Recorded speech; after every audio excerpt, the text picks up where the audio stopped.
Please don't make the super suit green. Or animated. Superhero movies pretty much dominate the movie industry these days. One after another, they continue to crush box office records. But they are not all success stories. There are some superhero movies, especially in an era before modern advancements in special effects, that didn't do so great. Whether it's a result of poor production, bad performances, or the fact that it's tough to properly capture such imaginative comic book material in real life on the big screen, there's been a slew of duds over the years. Like I said, sometimes those are due to the lead actor's performance, and other times that isn't the case. In this video, we'll take a look at 5 actors who deserve another shot at their iconic or perhaps not so iconic role, and 5 who absolutely do not deserve that type of opportunity. Let's start with the 5 who do.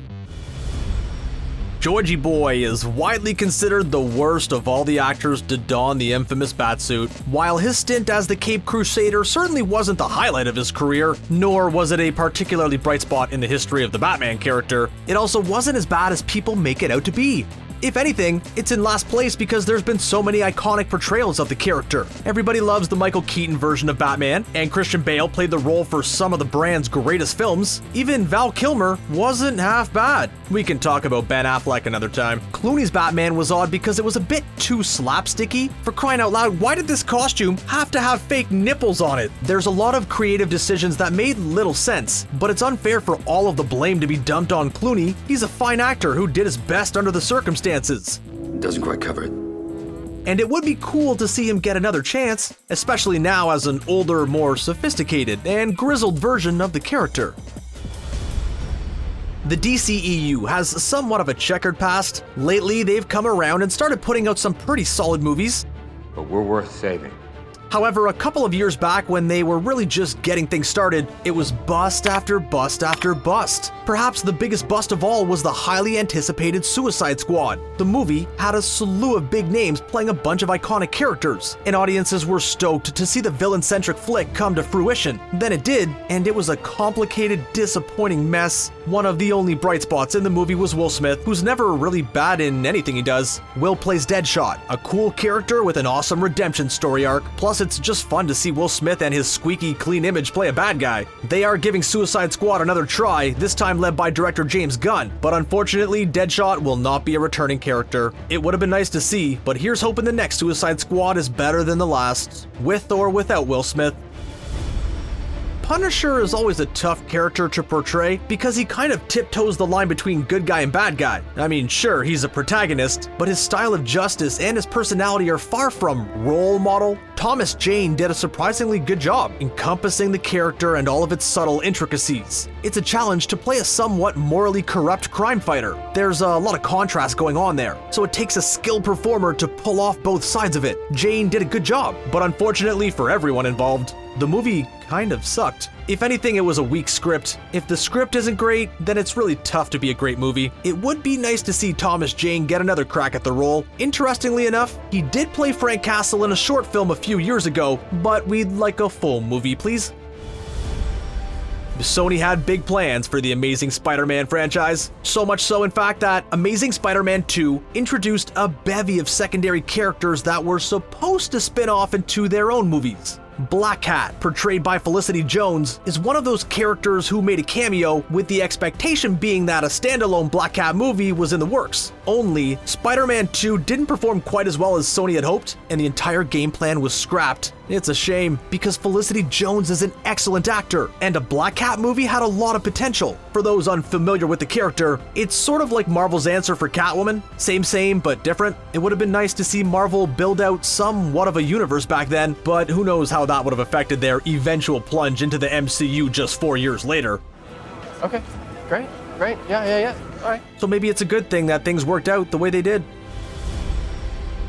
The crazy thing about those awful X-Men movies is how many awesome characters they featured. Seriously, if they spun off a few of those as part of the MCU now, they'd all be total home runs. It's tough to pick which one mutant would benefit from another chance, because there's so many quality ones. But the answer has to be Nightcrawler. The role was portrayed by Alan Cumming in X2, X-Men United. Cumming was actually on his game in the role. The Nightcrawler character is a mutant who can transport at will to another location. He even opened the movie with a really awesome action scene inside of the White House that set the tone for the rest of the movie to be a steady decline. Unfortunately, that small part was the only time Alan Cumming got to play the role of Nightcrawler. Now that Disney owns all of the Fox assets, there's a chance to see the character on screen again in the near future. Here's hoping Alan Cumming is cast yet again.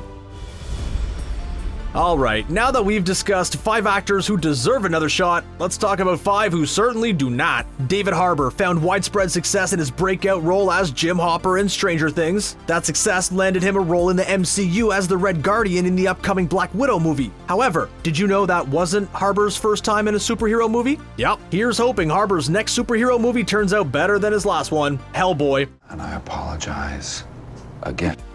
Of course, the Hellboy character is synonymous with Ron Perlman, who is closely linked to the role. When the series got rebooted, Harbour was cast in his stead, with some pretty massive shoes to fill. He came short by a large margin, and the Hellboy reboot was an utter failure. Here we are. They should absolutely not, under any circumstance, make another Hellboy unless it's Ron Perlman. I don't care how great David Harbour is in everything else he does, nobody else gets to be Hellboy. Ooh. Sorry, Ben Affleck, but you're kinda over 2 there, bud. Not only was your stint as Batman a relatively unsuccessful one, but your first attempt at being a superhero didn't go much better either. For those who don't know what I'm talking about, in 2003, Affleck portrayed the character Daredevil. It's an interesting character, but they just couldn't seem to find their footing while making it. The script was all over the place, the tone was confusing, and Affleck's performance was definitely not one of his best. The film had high expectations. This was also during the superhero boom of the early 2000s, when the genre of movie was surging. For a number of reasons though, it flopped. I missed. I never miss. And make no mistake, Ben Affleck is a great actor and a really talented individual. It's just, well, maybe superhero movies aren't for him. Speaking of Halle Berry, her track record in superhero movies doesn't look too great either, but she was also cast as the iconic character Catwoman. It's a character that tiptoes the line between good and bad, who can play either antagonist or protagonist. It's definitely a character with a lot of depth and room for creativity, and a talented actor like Halle Berry should have knocked it out of the park. Only she didn't. The movie actually kinda sucked. It got terrible reviews and was a major disaster at the box office. She somewhat redeemed herself by being a total badass in John Wick 3, a fantastic movie by all measures. Although, does John Wick qualify as a superhero? We guess that's another debate for another day. Feel free to comment in the section below. Let me just be clear. Seth Rogen is great. As a comedic performer, he's one of the greatest of all time. He's likable, he's hilarious, and he's a surprisingly decent actor. Pretty much anything he does is amazing. But who had the bright idea to try and make him a superhero? Right, fine, okay. If there's one thing that Seth Rogen is not, it's a superhero. When you think superhero, you think of a fit badass. You don't think of the stoner that you went to high school with. And of all the heroes, Green Hornet was one of the worst possible choices. Whoa, no, over here. Not the mixed one, not the mixed one here. Britt Reed is a rich playboy. Nothing about Seth Rogen screams rich playboy. If anything, he has much stronger summer counselor vibes. Needless to say, the experiment did not go well. Rogen tried leaning into his strengths by making it more of a comedic take on the character than the comic book source material, but it just didn't work. Actually, saying it didn't work is the most polite way that I can possibly put it. Thank whatever god you do or don't pray to that this one didn't work out. Because if it did, then the butterfly effects of that means Deadpool never happens. And Deadpool is very good, and we should all be very grateful that it exists. Look, things don't always work out on the first try. Sometimes you gotta try on a couple of different shoes before you find one that really feels right, you know? I know, right?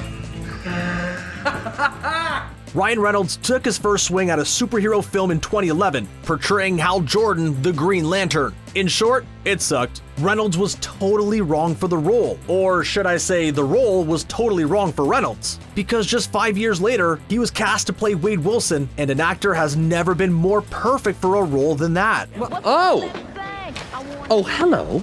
All things considered, Ryan should never, ever take up the Green Lantern role ever again.